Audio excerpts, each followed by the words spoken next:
la tónica de la época, te explican en el libro La Luz de Egipto, eh, la da, por ejemplo, en la época de las supuestas grandes guerras del Antiguo Testamento, a 500, 800 años antes de nuestra era, regía Marte en eh, la época de Aries. Entonces, ¿qué pasaba? Marte, el dios de la guerra, así es como la gente entendía las cosas. Entonces, eran imperios que se formaban y guerras por todos lados.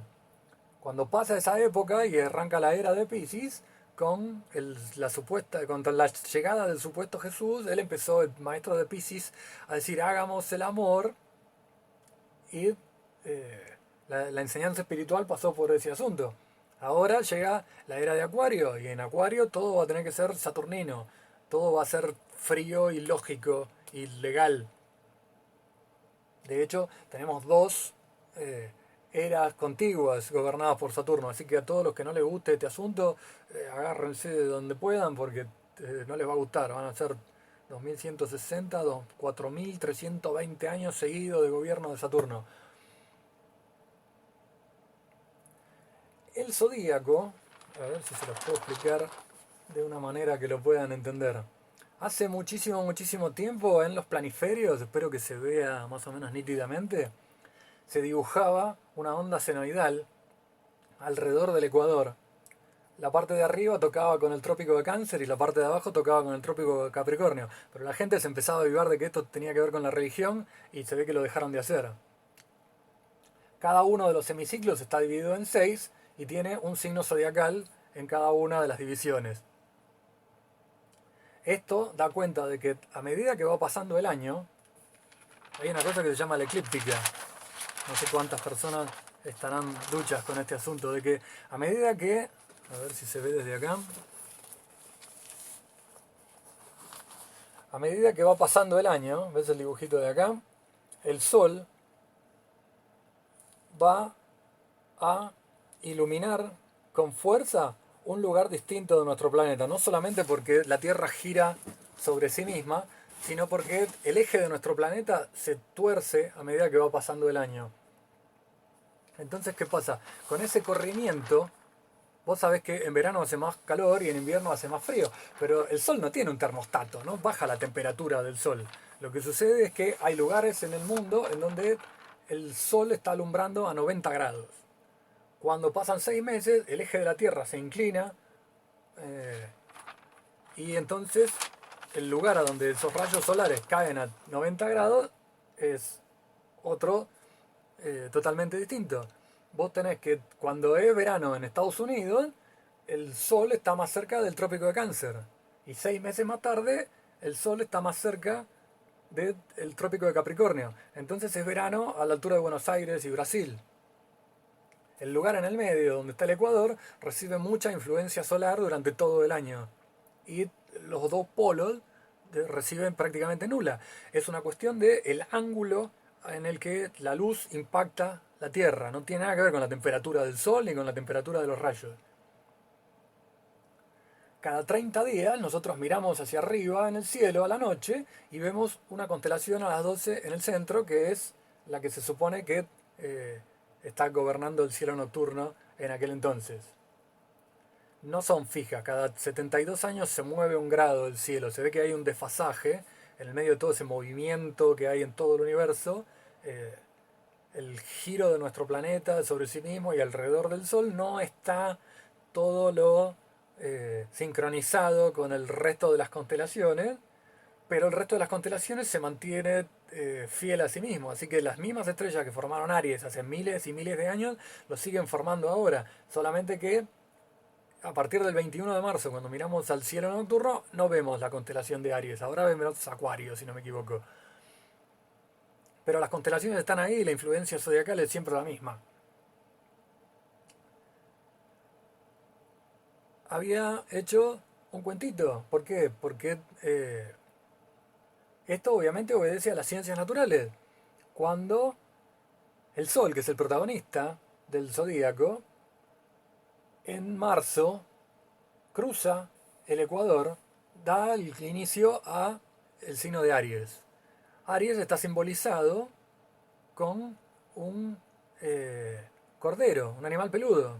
Entonces, la naturaleza, el florecer de las plantas y de los flores, está simbolizado en ese asunto de que las cosas florecen con el pelo del animal peludo. El toro de Tauro te avisa 30 días más tarde de que empezó la primavera que ya podés empezar a arar. Le pones el arado al toro, haces los surcos y repartís las semillas. 30 días más tarde, en el signo de Géminis, aparecen las dos personitas. Los animales empiezan a ser pareja. Si vos concebís un hijo en Géminis, en el tercer mes del año, en el vientre materno, tu hijo se va a gestar durante los siguientes 9 meses. ¿Eso qué significa? Que cuando la mujer dé a luz, eso va a ser en el último tramo del invierno, principio de la primavera. Significa que los primeros 7 o 10 meses de tu hijo van a ser en primavera-verano, cuando la temperatura le sea cálida, cuando no se te pueda morir de frío de ninguna manera.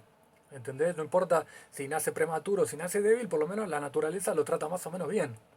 Si fuéramos inteligentes, las personas que tienen hijos en el clima frío, siempre esperaría a que el nacimiento ocurra en la temporada de primavera-verano.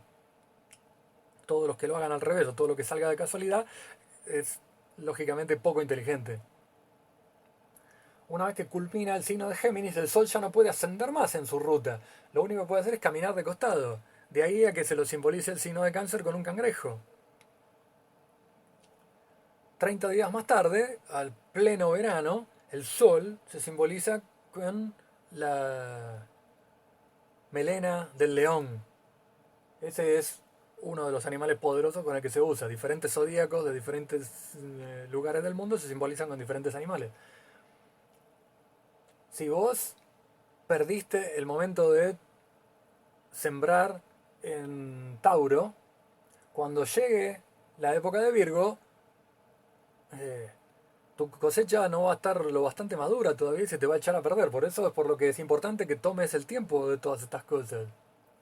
Una vez que pasó el sexto mes, empieza el signo de Libra. Libra se simboliza con una persona sosteniendo una balanza.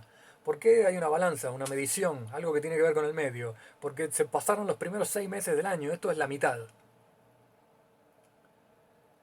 Estamos en el principio del otoño, 30 días más tarde empieza el signo de el escorpión. El escorpión pica por atrás y mata, es un signo que ataca a traición. Si miramos la constelación en el cielo y unimos todas las estrellas con una línea, tiene forma de letra J. Por eso los cristianos llamaron Judas al traidor. Es un símbolo de la aparición de esta constelación.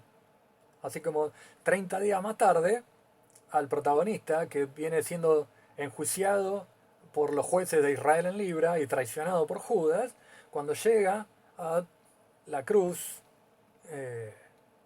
bueno, cuando lo mostré este otro zodíaco, sí que la tiene la cruz.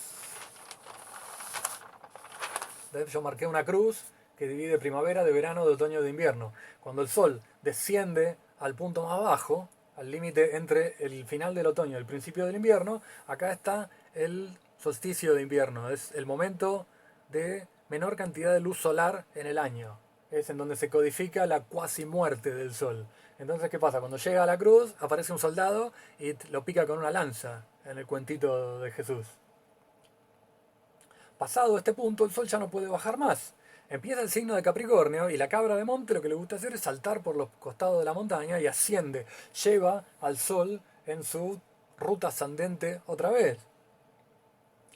El signo de Acuario, se congelan las aguas en invierno y con la llegada de la primavera se tienen que empezar a descongelar, y en el signo de Piscis, así como Acuario también te indicaba que empezaba la temporada de caza, el signo de Piscis te dice que podés empezar a pescar porque empieza el deshielo antes del inicio de la primavera, cuando la temperatura repunta. El zodíaco se pintaba de verde en la temporada primavera-verano y la parte del otoño-invierno se pintaba de rojo. El verde tenía que ver con el florecimiento y el rojo tenía que ver con las hojas coloradas que los árboles soltaban en otoño.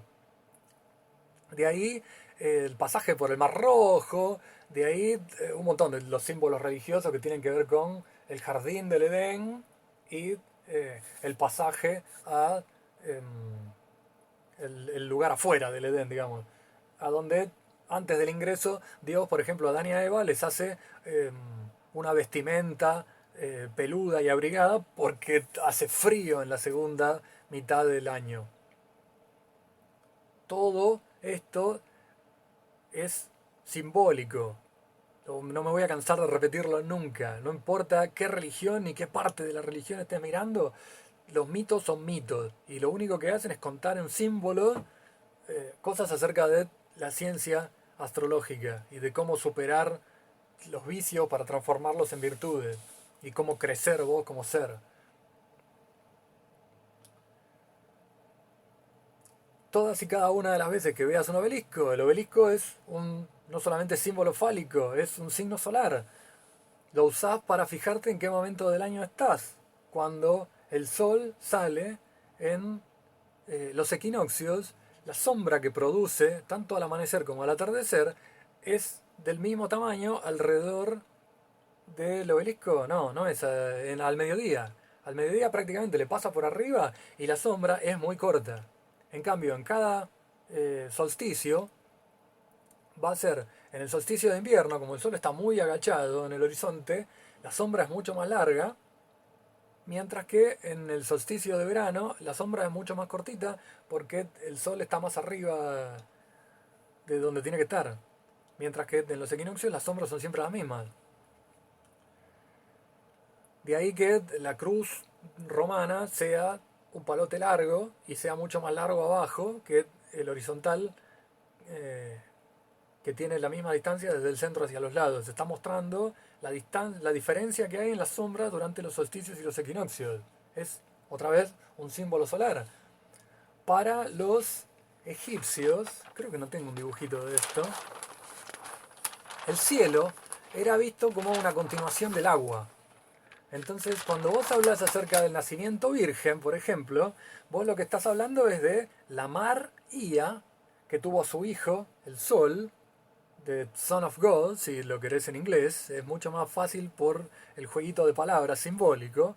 El hijo de la madre, la María, el mar, tuvo, sin necesidad de ningún padre, a su hijo en el nacimiento del día, a las 6 de la mañana, al sol. Así es como una mujer cualquiera, santa o no, puede tener un hijo sin ningún padre. Ahora que nos estamos acercando al 25 de diciembre, cuando vos celebrás un aniversario, por lo general lo haces en las fechas importantes, no lo haces todos los años. Cuando pasa un cierto número de años, lo empezás a celebrar cada 25, 50, 100, 200 años, 500. ¿Por qué celebramos la Navidad todos los años? Porque ocurre algo especial todos los años.